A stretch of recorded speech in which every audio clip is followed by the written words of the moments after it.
اسلام وہ مذہب ہے کہ جس نے کہا کہ اگر آپ کے اوپر جنگ تھوپ دی جائے تو آپ اس کا مقابلہ کرو، ادروائز دشمن سامنے بھی ہو تو آپ اس کو ٹچ بھی نہیں کر سکتے۔ اسلام وہ مذہب ہے جس نے یہ کہا، دنیا کا واحد مذہب اسلام ہے جس نے یہ بات کہی تھی کہ ایک انسان کا قتل پوری انسانیت کا قتل ہے۔ اب اس اسلام کو یہ کہتے ہیں کہ دہشت گرد ہے۔ عمران خان نے پورے اقوام عالم کو بتایا کہ حضور نبی اکرم صلی اللہ علیہ وآلہ وسلم ہمارے نبی ہیں۔ ہم مسلمانوں کا یہ عقیدہ ہے کہ ہم ہر نبی کا نام، چاہے وہ عیسائیوں کے نبی ہیں چاہے وہ یہودیوں کے نبی ہیں، وہ ہمارے نبی ہیں۔ ہم مسلمانوں کا ایمان ہے، ہم جو اپنے بیسک ایمان کے بارے میں جب بات کرتے ہیں تو اگر کوئی مسلمان لا الہ الا اللہ محمد رسول اللہ کہنے والا بندہ کسی ایک نبی کی شان میں گستاخی کر دے، وہ دائرہ اسلام سے خارج ہو جاتا ہے۔ تو جب ہم کسی نبی کی گستاخی نہیں کرتے تو پھر دوسرے نبیوں کے جو امتی ہیں وہ ہمارے نبی کی گستاخی کیوں کرتے ہیں؟ اسلامو فوبیا کی میں چند مثالیں آپ کے سامنے دیتا ہوں، کچھ اخبارات کی، بلکہ یہ آج کے اخبارات میں بھی چھپی ہیں۔ نیوزی لینڈ کے اندر 2 مساجد پر فائرنگ کی گئی، 49 نمازی شہید کیے گئے۔ کیوں؟ ویسے ہی مسلمان ہے، اسلام کے پرچار کرنے والے ہیں، اسلام کے پیروکار ہیں، مار دو۔ دوسری جی، بنگلہ دیشی کرکٹ ٹیم بال بچ گئی۔ مسلمانوں کو دہشت گرد کہنے والوں کی دہشت گردی، نیوزی لینڈ مساجد میں نمازیوں پر فائرنگ، 49 شہید ہو گئے۔ بھارت میں ہراسانی کا شکار باحجاب طالبہ کے نعرہ اللہ اکبر کی گونج، مودی کے حامیوں نے باحجاب طالبہ کو گھیر لیا، جواباً لڑکی کا نعرہ تکبیر۔ مذہبی تعصب، 4 پاکستانی کینیڈا میں ٹرک تلے کچل دیے گئے۔ اسلامو فوبیا کا بڑھتا رجحان تشویشناک، یہ عمران خان صاحب کی سٹیٹمنٹ تھی۔ بڑھتا اسلامو فوبیا، کینیڈا میں 4 پاکستانی نژاد افراد کے قتل پر پوری قوم سوگوار۔ اچھا جی، اس طرح کی بے شمار خبریں آتی ہیں۔ یہ ہے سارا اسلامو فوبیا کہ ایک بندہ نماز پڑھ رہا ہے، چونکہ وہ مسلمان ہے گولی مار کے مار دو۔ 4 خواتین حجاب کر کے، پردہ کر کے یورپ میں کسی سڑک سے جا رہی ہیں، کسی کو کچھ نہیں کہہ رہی، پیچھے سے آؤ ٹرک چڑھا دو۔ کیوں؟ کیونکہ مسلمان ہے۔ اب اسلامو فوبیا کا اس وقت جو سب سے بڑا شکار کنٹری ہے، ملک ہے، وہ کون سا ہے؟ بھارت۔ وہاں ابھی تک کیسز چل رہے ہیں، اس کے اندر سب سے زیادہ اسلامو فوبیا ہے۔ کشمیر میں کیا ہو رہا ہے؟ کشمیری کیوں مار رہے ہیں؟ اسلامو فوبیا کی وجہ سے۔ فلسطین والے کیوں مار رہے ہیں، شہید ہو رہے ہیں؟ اسلامو فوبیا کی وجہ سے۔ یورپ کے اندر مسلمانوں کے ساتھ کیا ہوتا ہے؟ یہ لوگ ہمیں انسان ہی نہیں سمجھتے۔ مجھے آج بھی یاد ہے کہ جب فرانس نے سرکاری سطح پر حضور اکرم صلی اللہ علیہ وسلم کے خاکے بنائے، ان خاکوں کا پھر کمپٹیشن کروایا، مقابلہ کروایا، اس کے اوپر جب پاکستان نے اور اس کے علاوہ دیگر اسلامی ممالک نے آواز اٹھائی تو فرانس کی طرف سے پتہ کیا سٹیٹمنٹ آیا تھا؟ Freedom of expression. بھئی فریڈم آف ایکسپریشن کے نام پہ آپ اسلام کو تباہ کر رہے ہو، ہمارے نبی اکرم صلی اللہ علیہ وسلم کے خاکے بنا رہے ہو، کمپٹیشن کروا رہے ہو۔ ڈنمارک ہو وہ بھی یہی حرکتیں کرتا ہے، ناروے ہو وہ بھی یہی حرکتیں کرتا ہے، فرانس ہو وہ یہ حرکتیں کرتا ہے۔ ان کو سمجھ نہیں آتا، یہ لوگ ہیں جو اسلامو فوبیا کا شکار تھے۔ اب یہ وہ چیزیں ہیں جن کے اوپر آئے روز پاکستان میں پوری امت مسلمہ میں کیا ہوتا تھا؟ احتجاج ہوتا تھا، سڑکیں بلاک ہو جاتی تھی، احتجاج کیے جاتے تھے۔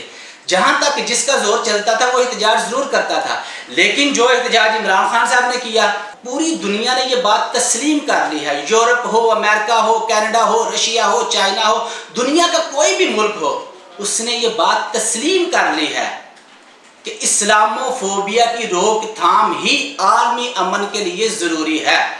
اگر اسلامو فوبیا کو کنٹرول کریں گے تو دنیا میں امن آئے گا، اگر اسلامو فوبیا کو پروان چڑھایا تو دنیا تباہ ہو جائے گی۔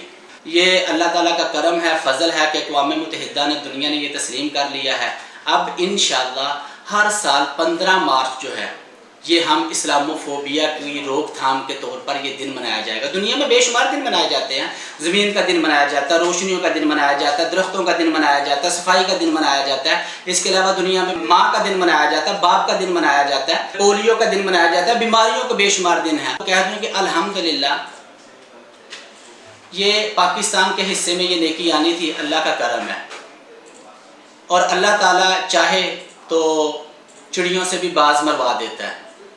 یہ کام کس نے کیا؟ جس کو ہم نے ساری زندگی یہودی ایجنٹ کہا، جسے ہم نے ساری زندگی نصارہ کا ایجنٹ کہا، جسے ہم نے ساری زندگی یہ کہا کہ یہ کافر ہے، یہ یورپ اور امریکہ کی ڈکٹیشن پہ چلنے والا بندہ ہے۔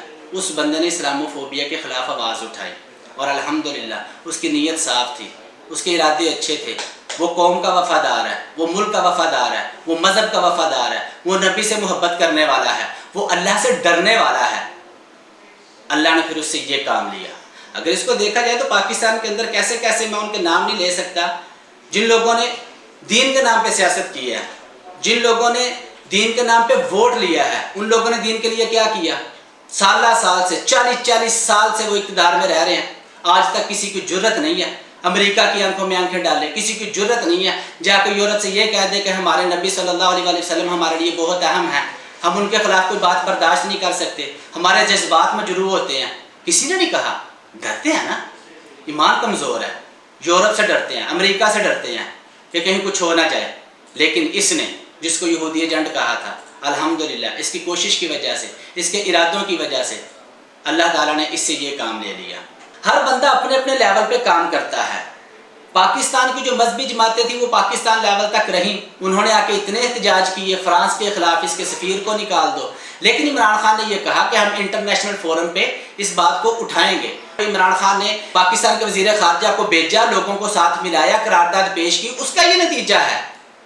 لیکن آج جب یہ اتنی بڑی خوشخبری آئی ہے، اتنی بڑی اسلام کی کامیابی ہوئی، اتنی بڑی عمران خان کی کامیابی ہوئی، اتنی بڑی پاکستان کی کامیابی ہوئی، اتنی بڑی مسلمانوں کی کامیابی ہوئی، لیکن کوئی بھی مذہبی جماعت باہر نہیں آ رہی۔